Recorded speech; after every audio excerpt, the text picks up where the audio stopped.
Poco X2 update দেওয়ার পর টাচে কাজ করে না। অ্যাকচুয়ালি এই ফোনগুলোর কোথা থেকে প্রবলেম হয় এই বিষয়টি নিয়ে আমরা আলোচনা করব। দেখেন, টাচে কোনো কাজ করে না। ইদানিং এই সেটগুলো হঠাৎ টাচে কাজ করছে না, আবার অনেক সময় আপডেট দেওয়ার পরে টাচে কাজ করছে না। এটা দেখেন অন্য টেকনিশিয়ানে পাওয়ার আইসিতে হিট দিয়ে রেখেছে বা অন্যান্য কাজ করার চেষ্টা করেছে হিট দিয়ে। অ্যাকচুয়ালি আমরা এই কাজটি কীভাবে করতেছি ওটি আপনারা দেখেন এবং আপনাদের মাঝে শেয়ার করার চেষ্টা করতেছি, যাতে পরবর্তীতে যে সাধারণ যে হিটগুলো দিচ্ছে ভুল, এই ভুলগুলো না হয়। তো প্রথমে আমরা এভাবে টিনটি কেটে নেব। অ্যাকচুয়ালি এই প্রবলেমগুলো মূলত আমাদের সিপিইউ থেকে হয়, কারণ অনেক সময় আছে অটোমেটিক কাজ করে না, আবার অনেক সময় এই ধরনের মডেলগুলো বেশ কিছু মডেল আছে এই এমআই কোম্পানির, যেগুলা আপডেট দিলে বা অনেক সময় রিসেট দিলে এই কিছু প্রবলেমগুলো হয়ে যাচ্ছে। এগুলোর সমস্যাগুলো আমরা সমাধান করি এক জায়গা থেকে আমরা পর্যায়ক্রমে সমস্যা নির্ণয় করার পর আপনাদের মাঝে আমরা উপস্থাপন করতেছি। দেখেন যে এটা অ্যাকচুয়ালি সিপিইউ জনিত প্রবলেম।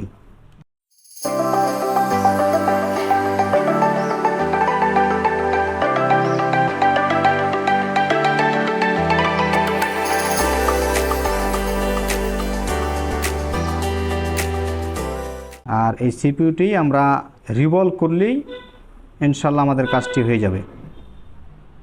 আমরা শুধু কাজের প্রসেসটা আপনাদের মাঝে আমরা শেয়ার করতেছি।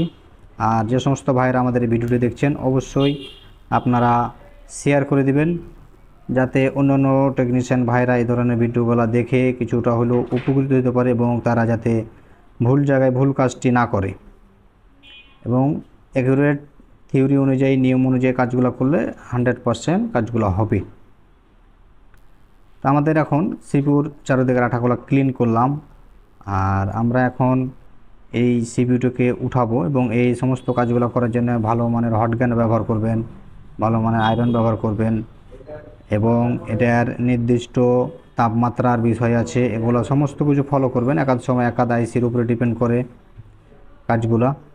তো আমরা দেখেন যে খুব সাবধানের সহিত এই কাজগুলো করবেন। আর এ ধরনের কাজের ট্রেনিংয়ের জন্য আমাদের সঙ্গে যোগাযোগ করতে পারেন। আমাদের এখানে 1 মাস এবং 2 মাসের ট্রেনিংয়ের সিস্টেম কোর্স, যারা এ ধরনের আইসি লেভেলের এমএমসি ইজিটেক বক্স সম্বন্ধে, ইউফাই বক্স সম্বন্ধে যাদের কাজ শিখতে চান তারা আমাদের সঙ্গে যোগাযোগ করবেন। স্ক্রিনে দেওয়া যে নাম্বারটি আছে এটি আমাদের হোয়াটসঅ্যাপ ইমো নাম্বার। দেখেন আমরা যে ক্লিনের প্রসেসগুলো আপনাদেরকে দেখাচ্ছি,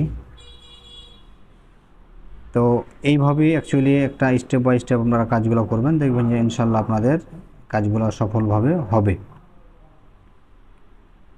তো এই ধরনের কাজগুলো আমরা প্র্যাকটিক্যালি করিয়ে থাকি। এই সমস্ত কাজগুলো যারা সিপিইউ এমএমসি উঠিয়ে আপনি যাতে নিশ্চিন্তে কাজ করতে পারেন, এই ধরনের ট্রেনিংগুলো আমরা করিয়ে থাকি। দেখেন আমাদের প্রায় ক্লিন রিবলিং সমস্ত প্রসেস শেষ।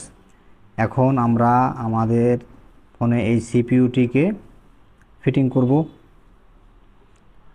তো এই সমস্ত উঠানো, লাগানো, ক্লিন করার প্রসেস সমস্ত বিষয়ের প্রতি অনেকগুলো টেকনিক, অনেকগুলো বিষয় জানার পরেই অ্যাকচুয়ালি কাজগুলা করতে হয়।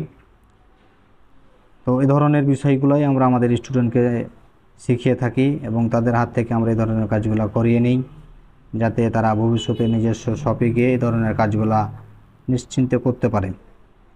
আমাদের সিপিইউ লাগানো শেষ, আমাদের মাদারবোর্ডটা একটু ঠান্ডা করার জন্য ওয়েট করতে হয়। আমরা ঠান্ডাও হয়ে গেছে বেশ। এখন আমরা সেটটিকে অন করে দেখব যে আমাদের কাজের পরিস্থিতি কতটুক। তো প্রায় আমাদের ঠান্ডার প্রসেসে হয়ে গেছে। এখন আমরা সেটটিকে ফিটিং করে এখন আমরা অন করব। আর যদি আপনার অনেক সময় যারা নতুন কাজ করছেন বা অনেকে এই বিষয়গুলো কৌশলগুলো ফলো করে না, অনেকে আছে সিপিইউ লাগার পর অন করতে পারে না বা অন হয় না। দেখেন অ্যাকচুয়ালি আপনি নিয়ম অনুযায়ী কাজ করলে ইনশাল্লাহ আপনার কাজগুলো এক চান্সে হবে। দেখেন আমাদের সেটটি অন হয়ে গেছে। এখন আমরা টাচ করে দেখি। এই দেখেন যে আলহামদুলিল্লাহ আমাদের কাজটি খুব সুন্দরভাবে করতেছে এবং আমাদের কাজটি খুব সাকসেসফুল হয়েছে। তো অবশ্যই যারা আমাদের এই ভিডিওটি দেখছেন সবাই শেয়ার করে দেবেন